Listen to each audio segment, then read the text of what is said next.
মোষ ধোয়া পানি পান করলে নাকি হারাম হয়, আসলে হাদিসে এমন কিছু আছে কি?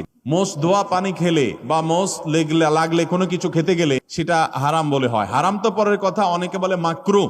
হারামও হবে না, মাকরুহ হবে না। কারণ মোষ যদি থাকে আর পানি যদি আপনি খেতে যান, তো একটু আধটু লাগবেই লাগবে, যত ছোট থাকুক একটু হইলেও লাগবে। এখন যদি বলেন যে না আমি লাগাবো না, তাহলে মোষ বড় রাখতে হবে অনেক, এবং সে মোষ কিছু একটা দিয়ে চিমটি দিয়ে ধরে মুঠায় ধরে তারপর খাইতে হবে। এছাড়া তো আমি কোনো উপায় দেখি না। কারণ যদি ছোট ছোট মোষ হয়, পানি খাবেন আর লাগবে না, তাহলে ঠোঁট ধরে উঠে রাখতে হবে। তাহলে বোঝা গেল এটা ভুয়া, ভিত্তিহীন কথা।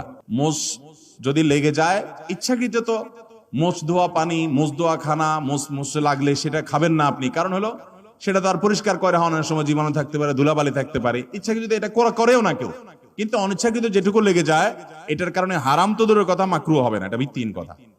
কথা বুঝাতে পারছি? কোন মদ করে বলে শুনছে এই ফতোয়া যে মোষ ধোয়া পানি খাইলে গুনাহ হয়, মাকরুহ হয়। এই জন্য সে মদ খাওয়ার সময় তার মোষ বড় ছিল, উঠায় ধরে মদ খাইতো। যে মদ খাওয়ার সময় যদি মাকরুহ হয়ে যায় তাহলে আল্লাহ নারাজ হয়ে যাবে। এই জন্য সে মোষ উঠায় নাকি মদ খাইতো। আল্লাহ জানে সত্য না মিথ্যা, ঘটনা শুনছি আমরা অনেক ছোটবেলা থেকে। তো যাই হোক, তো মোষ ধোয়া পানি খেলে বা কিছু খেতে গেলে মোচে লেগে গেলে আসলে কোনো গুনাহ হবে